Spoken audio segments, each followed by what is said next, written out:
Hello, this is Kristan again with BehaviorWorx. So glad you could join me again today. I wanted to make another video because these are common problems that I see pop up again time and time in my sessions with early intervention kiddos. So today I'm going to be making a video about 3 reasons why behavior might be popping up out of nowhere. So there's always a reason for behavior, so let's talk about why it might just randomly occur. The first reason that behavior might randomly occur, especially with young children, is tooth pain. A lot of kids go through different cycles of teething, so you always want to check to see if new teeth might be coming in. So you might do this if you're brave and put a finger in their mouth. I don't recommend that. You can also, take them to the dentist, have them check that.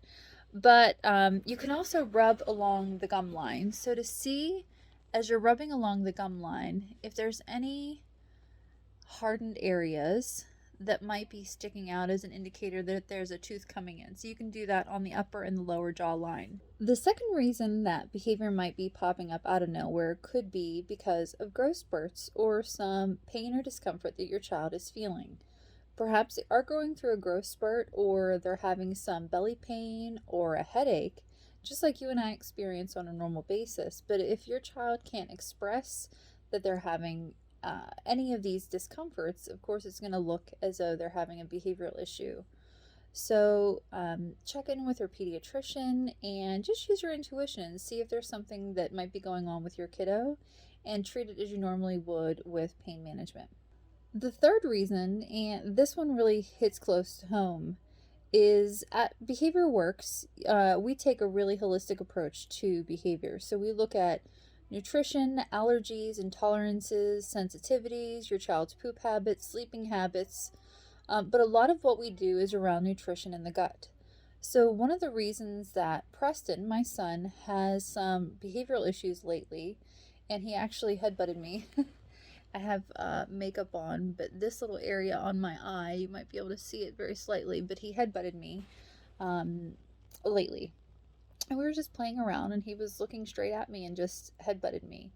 He's been pushing his head a lot more into couches or just other people. If you get really close to him to give him any sort of affection, he really wants to press his head firmly into your head and your nose. So the one thing that we've noticed is that gluten was slipping back into his diet.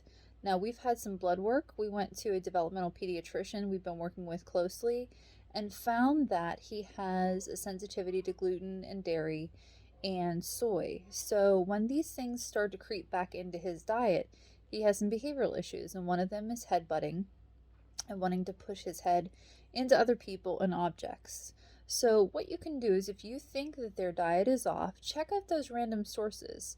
Like if they've been to a relative's house lately that might not know, or knows and just doesn't understand what gluten or dairy can be in. So the different labels they need to read and things they need to be cautious of. We can have well-meaning family members surrounded by us, but sometimes we need to provide a little bit more education to support them. The other thing is to check with their daycare provider. If your child goes to daycare, ask them if they're able to provide gluten-free snacks. The one thing that we've been working with, and I've been guilty of lacking at this, but see if you can provide those gluten-free snacks. So any whole foods or any other snacks that you can provide that are practical for your family, just make sure you read those labels as gluten-free and dairy-free. And we have some other great videos on our YouTube channel that you can check out about living a gluten-free, dairy-free lifestyle. So we hope you'll check those out and make sure you click that subscribe button. Thanks so much. Take care.